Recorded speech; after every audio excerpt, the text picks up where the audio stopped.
Can everybody hear me without a mic? Good, awesome, because I hate talking with the mics in a cord.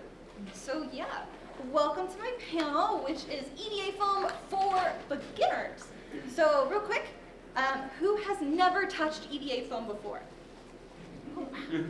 Okay, so hopefully you'll learn a few things in the panel. That's the goal. Okay, this slide.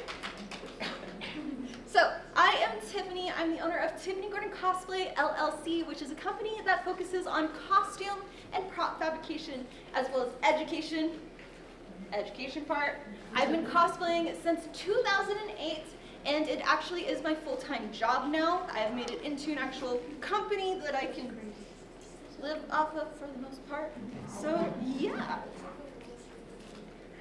And today I'm going to be talking about the different types of foam that you can use, heat treating your foam, cutting it, gluing it, attaching it together, as well as sanding. And at the very end, I'll have most likely some time and I can do some Q&As to answer whatever questions you have.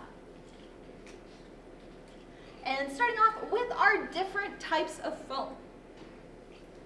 And we have this all in the US, which, by the way, I'm from the US, I'm not from Canada. So hopefully most of these products, yeah, please don't hold that against me. So hopefully most of these products are still available here. I did hear that y'all have a Home Depot, so most likely you're gonna find a lot of that there. It's like, I don't like to shop, but take me to Home Depot, you're gonna be there for a long time. So, this is what I started off with making foam armor. And these are your foam puzzle piece mat things. It's basically you put on your feet to stand and not get pain. It is a good starter foam if you've never touched it, and it is available at most of your hardware stores. There are some downsides, because if you notice, there's a texture on it. And as an example for it, I actually made my Pink Mercy cosplay from Overwatch with the wings. And if you see right here, this close-up, that is after sanding that texture away. It doesn't go away. So you will still see that. Also with sanding it, it only comes in the one thickness. You don't typically have all the different thicknesses in between, and it's a lot more porous. And we're going to talk about pores later with the foam, because that's really going to affect priming and painting. And typically that type of foam is not the best of quality, but as a beginner, it is really good to start with and just to kind of learn on. Next. And then you have your craft foam, which typically is very colorful. You can get normal black or gray foam, but I still use this personally.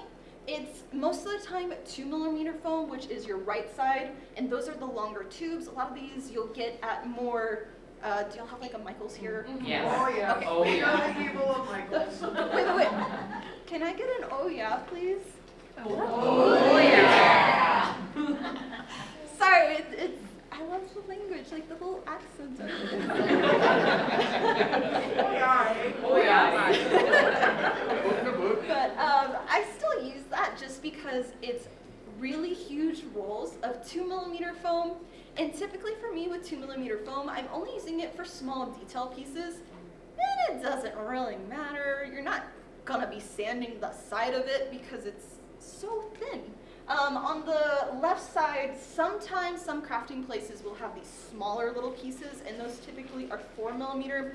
But these are your cheap foam. It's not the best quality, but is much better option than your foam mats. And then this is an example. The red foam is the 2mm craft foam. And I hand cut each of these pieces out. This is for my Lady Thor. So you can see on the front breastplate, so all of these parts, and then after it's painted. And it's just a much cheaper option. Most professional EVA foam shops that are designated for that, it's a bit more expensive. So this is a way to save money, but the quality is not as good as your normal EVA foam or your HD foam. So just to keep that aware, but I still use it, so yeah. Next. And then I tried to look to see what y'all kind of had here for foam, and I know that y'all have SKS Props foam. That's the specific maker of this. It's the HD foam, and they sell it at Blick's Art Supply, and they do ship to Canada. I'm personally sponsored by Cosplay Supply, but right now, because of America and all of our tariffs, y'all can't get it. So I can't really say anything about it, but this one y'all should be able to get. Yeah. Thanks for trying to give the source. Yeah. I tried. I mean, we used to have Joanne's fabric, but that's gone too, so a little too soon, I guess. But this one is pretty much what you can use. Their specific thicknesses are 2 millimeter, 4 millimeter, 6, 10, and 12, I believe. They may have an 8, but I don't ever use 8, so I don't remember. They also have your foam dowels, which are the circled 2 parts, and then the half foam dowels, which, to save some money, don't ever buy the half round, because if you get the full round, you can just use an X-Acto knife and cut it in half, and now you saved half your money because they charge the exact same price for it. Don't get rid of my sponsorships. Okay, next. And as an example, this is my Nausicaa costume, and all of the foam, the gray foam, is the Blick's HD foam. For this, basically, these parts, not the red's the craft foam we talked about. That's your 4 millimeter that I used to wrap, and then I ended up stacking 3 pieces of 10 millimeter foam to get that thickness. And EVA foam, with getting your volume, is really about stacking layers and then sanding them. And a little helpful tip, instead of just going and sanding, or with, whether by hand or with a Dremal, use an X-Acto knife first and trim a little bit of it that you want to sand away. Then you don't have all that dust and you don't have to sand as much. So just a little trick, and I'll go over that later. But yeah, so this is one of my favorite props, just with the paint job and everything. Okay. And then heat treating. Next time. Which is not a hair dryer. And I tried to put temperatures for y'all. I'm Fahrenheit, so I can't really talk about your Celsius, but I looked it up for you. So a hair dryer, as you can see, the temperature is quite a bit different. No, it does not work. You're not able to use that. So you have to use a heat gun that produces enough heat onto the foam. And the importance of a heat gun is, remember I talked a little bit about pores in your foam? Your foam is like this. When you use a heat gun, it all shrinks together and makes it more firm. And it also makes it, because it's all shrunk, all of your edges, when you glue together, has a better flat surface, and the glue doesn't go into the seams, like into the foam, so you're using less. As well as when you paint, all of your paint is not being absorbed in the foam. So in reality, you're saving money, which is a good thing. Okay, so I do this for all of my projects. Typically, you'll see most people say to heat treat your foam before painting, but they never specify when to do it in the process. A lot of people do it at the very end, but the problem with that is when you use a heat gun, it's going to reactivate your glue, making all of your seams come apart. So what I do with my foam is I actually heat treat the foam before I even cut it out. So that's gonna make it where you just are skipping most of that step. And the only time I will heat treat it after is if I have gone to town sanding and it's super rough, fluffy foam, and I need to shrink that foam again. But I'm very cautious of how much heat I apply, because if you do too much, that glue is gonna come back to life. And we don't really want that. So, next piece. A little close up. So this is one piece of foam, and I've only heat treated this side, but obviously it's going to slowly start to crawl with your heat and just the spray. Spray. It's not really spray, the air kind of. Spread. Thank you. Words. So you can see specifically with the gray, it kind of comes to this more crystallized surface-like look. And this happens with your black color EVA foam as well. With the craft foam, not so much. You won't see it as much just because it's a slightly different material. Especially with the 2mm foam, you're just gonna do a light little whoosh, because if you do too much, your 2mm, because it's so thin, is gonna instantly curl on you, and you don't want that. So to see how porous this is, lots of little dots, and then after heat treating, a lot of those dots have shrunken. So hopefully that visual kind of helps a little. And I keep hitting something. Cutting. Okay.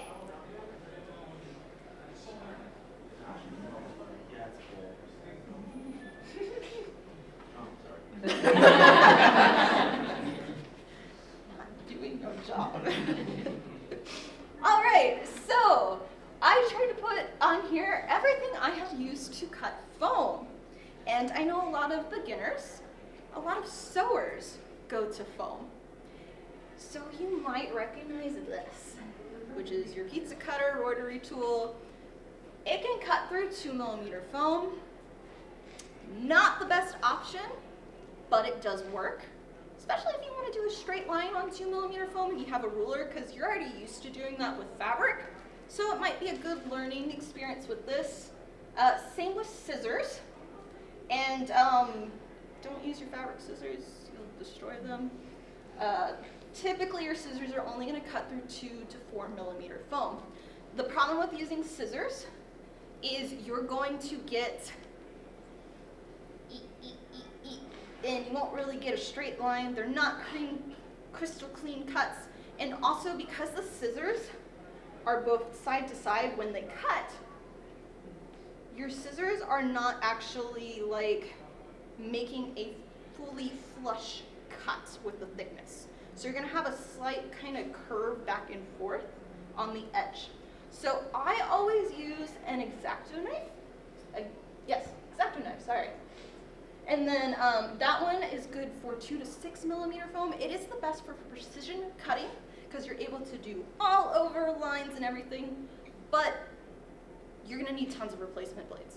So buy a huge pack. Don't just, like, you can try to sharpen them, but honestly a new blade is the best option because if you mess up sharpening your blade again, cuts are gonna be wonky. And then you can use a box cutter for all your foam sizes, but I typically will only use it for 10mm and up foam.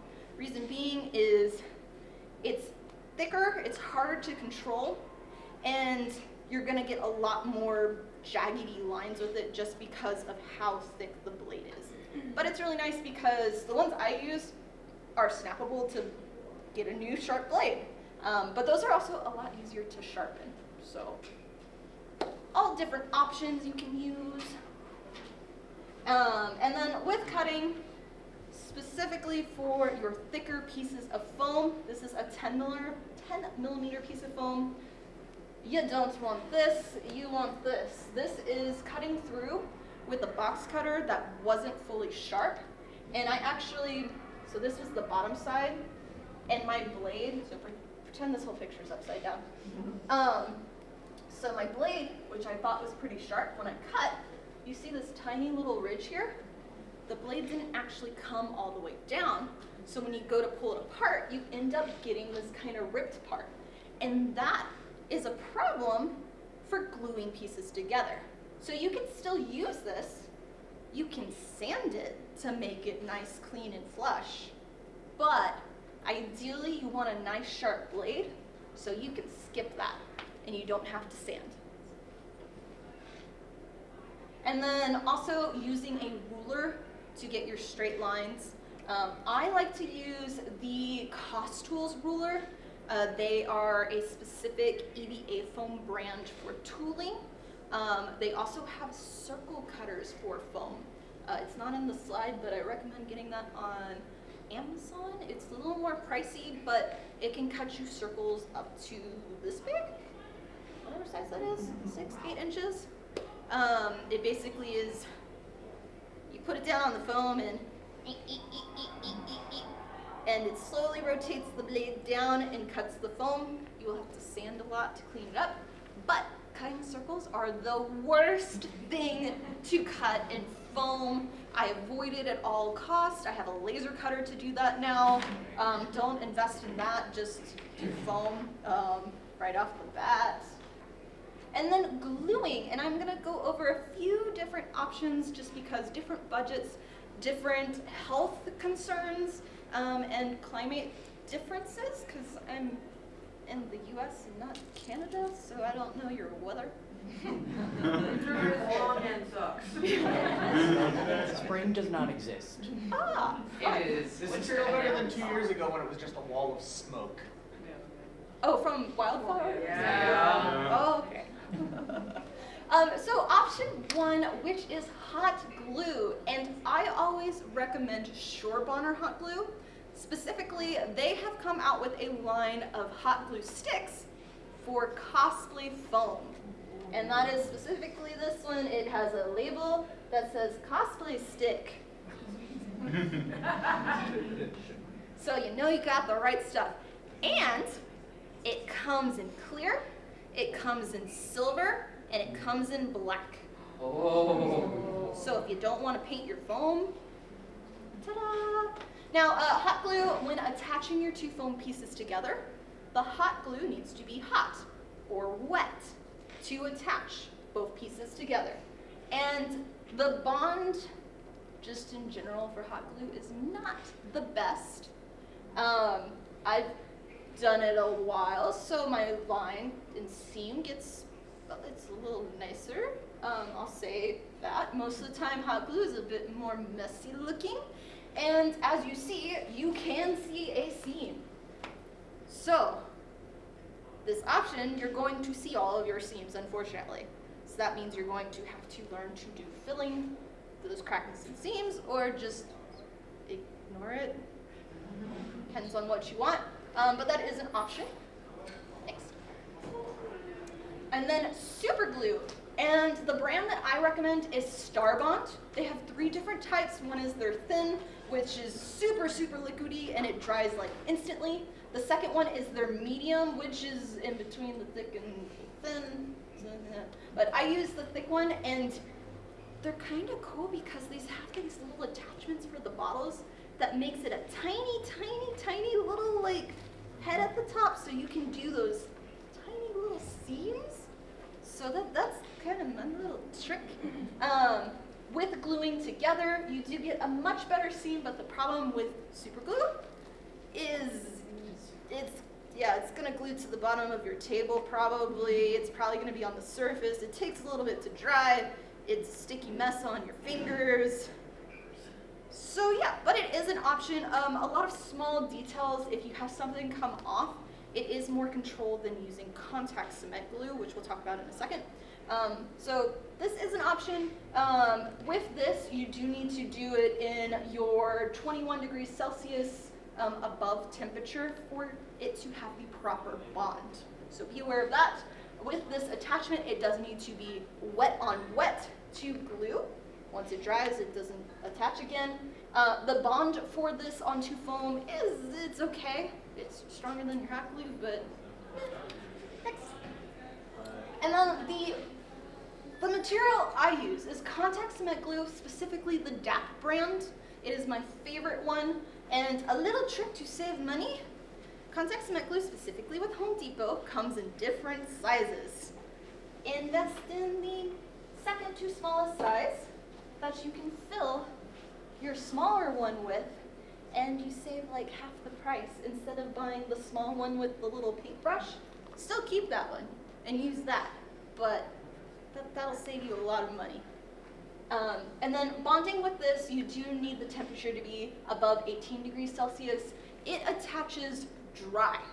Now, when I say this, it means you're going to have 2 pieces of foam, apply your glue onto one side, apply your glue onto the other side. Wait for both pieces of glue to dry, and then attach them.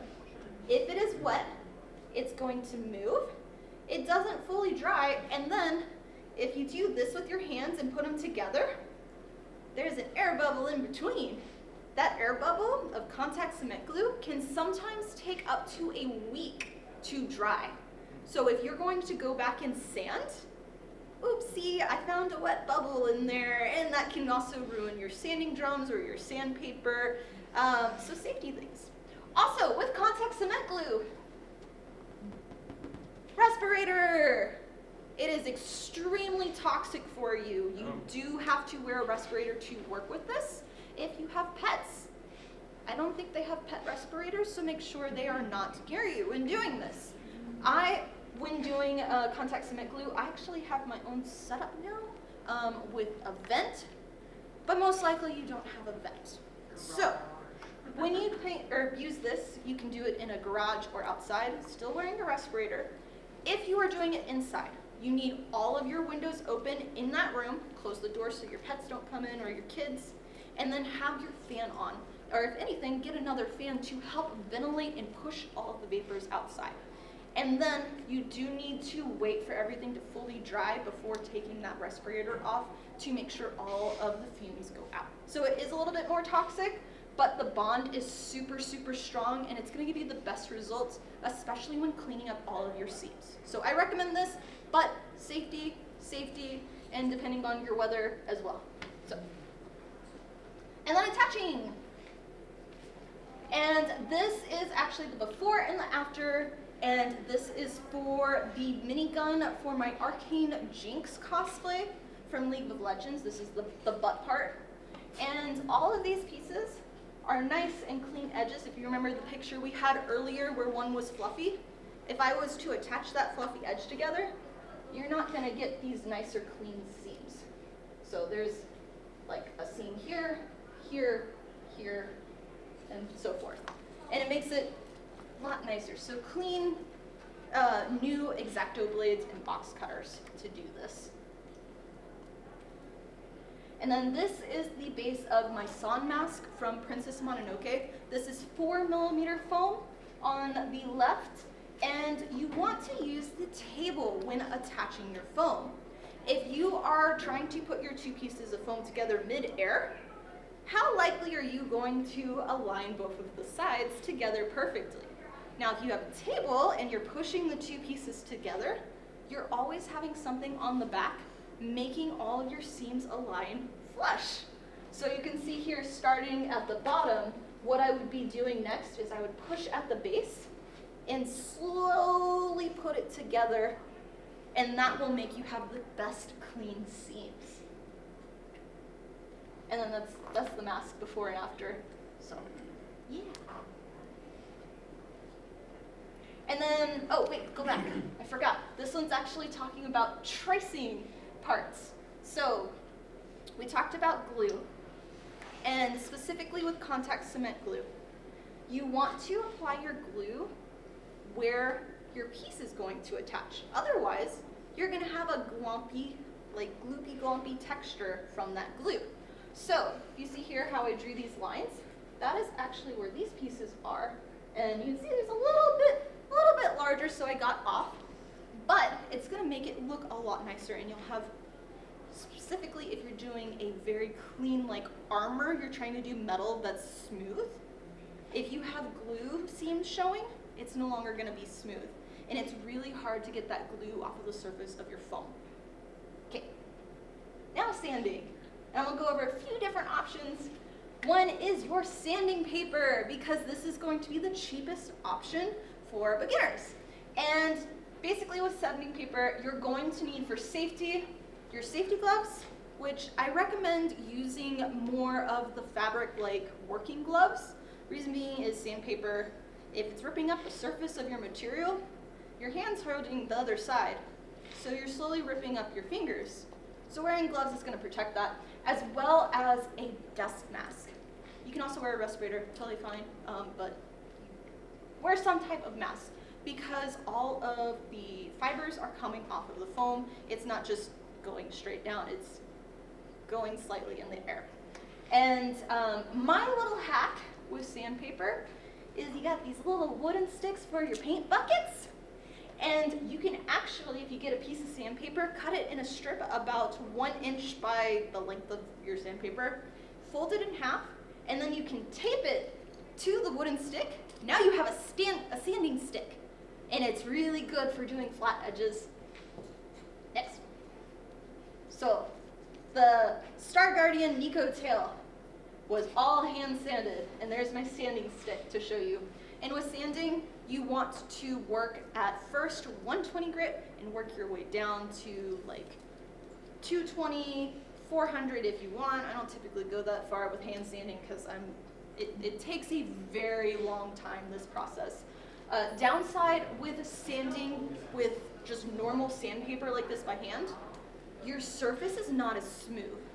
It's going to have textures from the sand bit because it's all gritty, and it's going to be fluffy. So this process you would have to use a heat gun afterwards because it's just going to be a mess. So, mess. So I recommend a Dremal. It's a bit of a more expensive upgrade, but you can typically buy a kit from your hardware store, a Dremal with specifically your sanding drums. And I always like to get two different sizes, so the small one and then the larger one that goes in your basic kit. And really, I've only replaced it once in like 10 years. The sandpaper, they last you pretty long. With this though, again, your dust mask. I will be against wearing gloves on this part. Reason being, when you have your Dremal and the sanding drum is rotating, you do not want it to accidentally catch your glove and cause an injury to yourself. Same with long sleeves. So be aware if you're wearing loose sleeve shirts for safety, and then glasses. I used to be a metalsmith person. I used to be a TA for classes in college.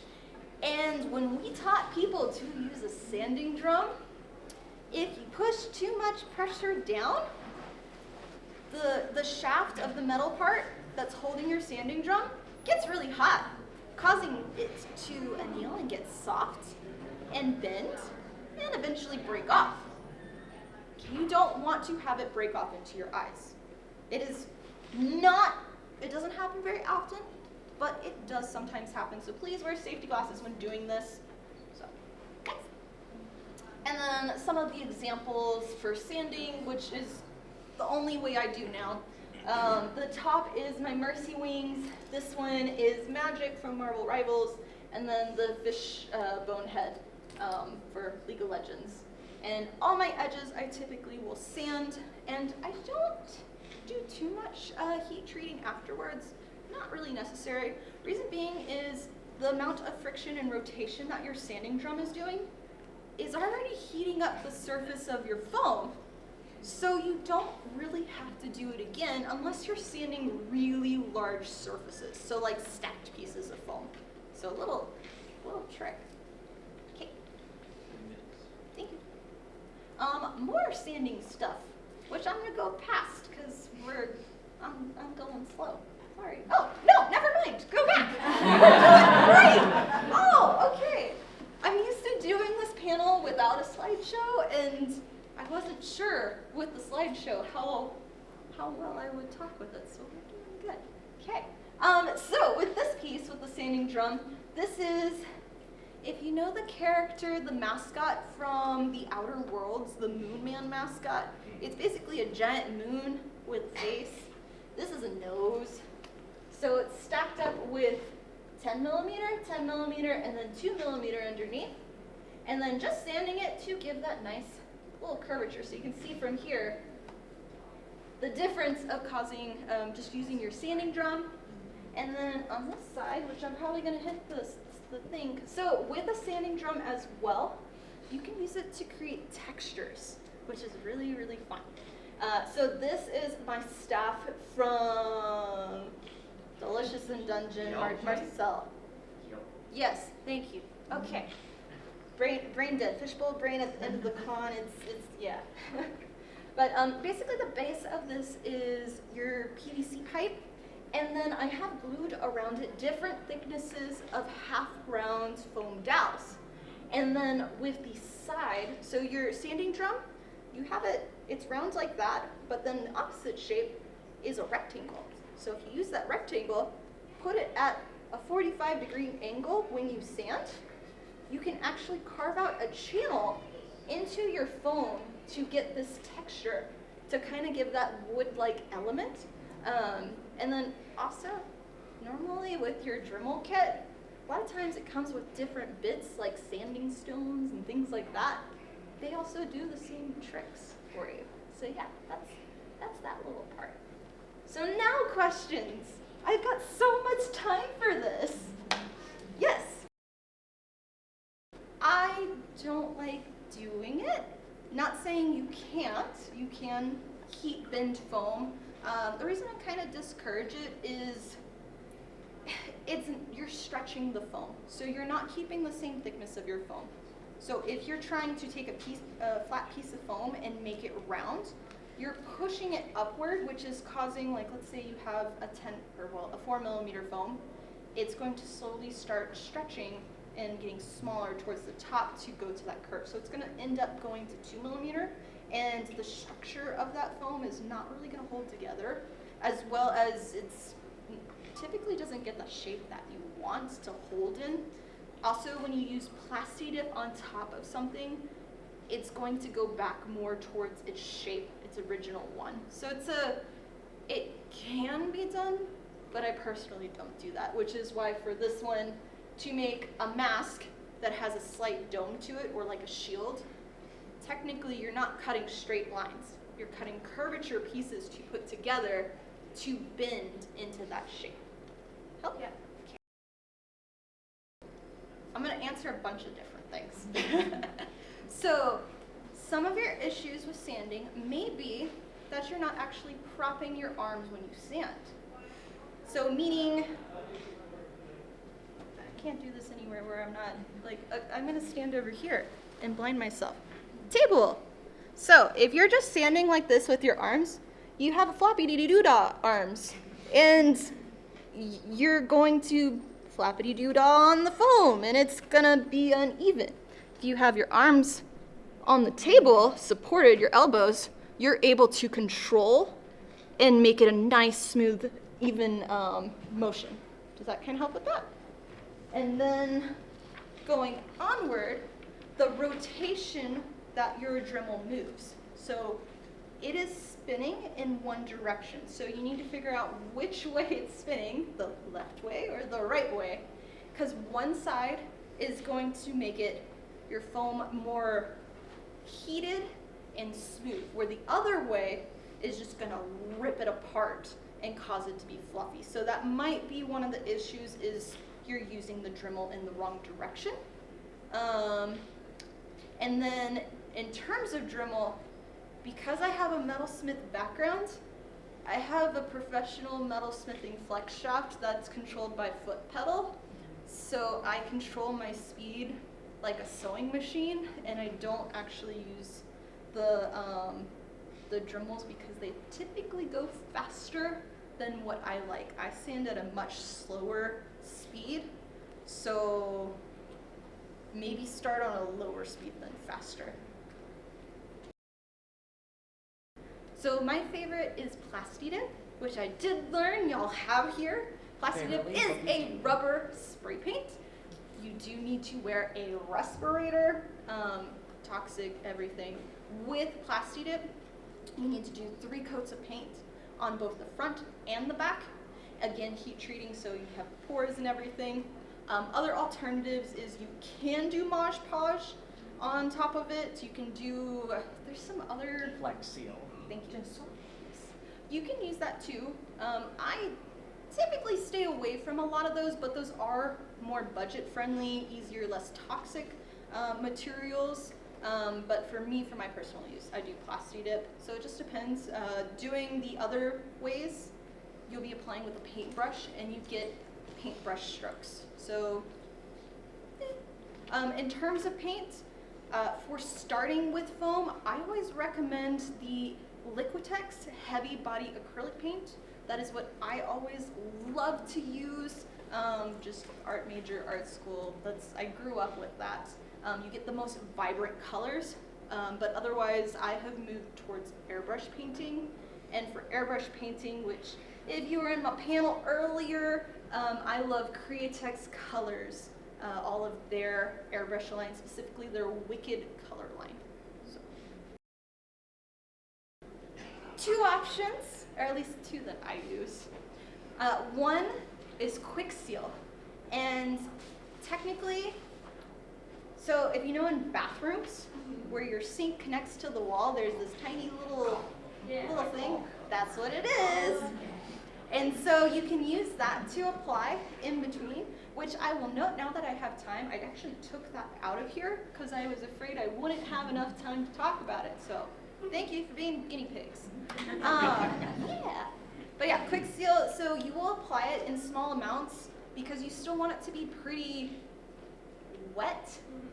The only downfall with quick seal is when it dries, it is smooth. Your foam is not smooth.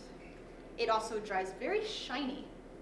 So that's a little bit of a problem when painting. So you want to be very, very light with it. When you apply it, put it in the seam and then get water and a paper towel and kind of buff it off of the surface of the foam as much as possible and only leave it in the crevice. Quick seal is also really good when it dries. Wait 24 hours for it to dry. It then is bendable and you can do stuff with it. So it's really good if you have like armor that goes past the belly button and you got a bend in. It's still gonna stay alive and it's not just gonna crack on you. Second option is foam clay. So foam clay, kind of like your clay, or like kind of like your foam, but it's Foldable? yes, but it's different. It's still, I think it's because you still don't have that porousness. It's still pretty denser. smooth. Thank you. Words are hard. We know that. But you can use that to fill it. And once you put it, same thing. So with foam clay, for applying it in the crack and seam, water and paintbrush, you're going to apply your water first to that seam. You don't want it standing water, it's too much. But then what I typically do is, there's a term called coiling. So you get your foam clay and then you're gonna roll it into a snake. You're gonna coil it into small little strips, put it into the crack, and then with your finger and water, smooth it down, back and forth. Now, because it is more dense, yeah, word of the day. You're going to technically still notice it once it dries and you paint, because it's a slightly different texture, but it won't be as noticeable as quick seal.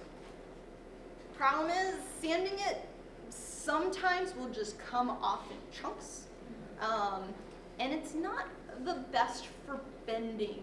You can bend it, but sometimes it just doesn't bond to the actual foam itself and it'll pop off. So, yeah. So there's a bunch of different attachments. So for this one, this is all foam. And I just put a zipper in. The inside, so this is the white craft foam. The 2 millimeter, not these parts. But for me, for doing attachments, I actually, instead of just gluing the zipper to your foam, I sew it to the foam so you have a better bond. And then I'm sandwiching it in between these 2 pieces of foam with contact cement glue. That's gonna give you the strongest bond possible. And then other ways, these are all Velcro to attach to here so it doesn't slide around. I sew the Velcro to the foam. It's gonna give you the best attachment and the best bond. Attaching foam to foam is the best option versus other materials attaching to it. And then for doing, let's say you're doing, I guess it still works for this. Other option would be if you wanna do a foam kind of 2 millimeter piece underneath, and then you can do Velcro to attach the 2 together. You can use grommets and lace it up like a corset. I would still put more pieces of foam behind for structural support, because if you're going to lace up your foam, the grommets aren't really gonna protect it. It's still gonna pull and stretch that foam and eventually come out. So those are a few different options that help. In terms of fabric on foam, ta-da! So the hat is foam, and it has PU coated fabric on top of it that I've glued. Same with the arm pieces. So the pink and the blue are all glued on top of foam. And for doing foam pieces, gluing it on top, I use contact cement glue, but it doesn't work for all types of fabric. Your PU coated foam, or PU coated fabric, it's actually 2 pieces of material glued on top. And so on the back, it's not going, like your glue is not going through the second layer. So you are able to then have it not show through. Where if you're using a basic cotton type of fabric, that glue is going to penetrate through the fibers and you're going to see it. So if you're doing this type of process, if you want it to be nice and clean, you would do 2 coats of contact cement glue on both the back side of your fabric and to the top side of your foam. Wait for it to dry. Do the coat first, wait for it to dry, do a second coat, wait for it to dry, and then attach it together. For making it attach flush, I recommend either using a type of, so if you've worked with leather, a leather burnisher, or if you have like an ink ruler or a pin that you can slowly kind of push down away as you go. You want to work in one direction so you don't have air bubbles and not just randomly press so it's not all over the place. It can, but it's not going to bond as well. I would actually recommend hot glue. So if you wanted to, don't click it though, because it'll go to YouTube. So that's all EVA foam, but it's fabric, cotton fabric, that I sewed all the fabric together, and then I just pulled the fabric over the hat, and then it's just hot glued underneath. So you're just kind of pulling it. So if you do want to work with a different type of fabric, I would recommend that way. Also, fun fact, that hat comes apart into 2 pieces so I can fly with it. So the bill of the hat actually is attached by Velcro to the top part. So, because I fly US, if we haven't figured that out, it makes it so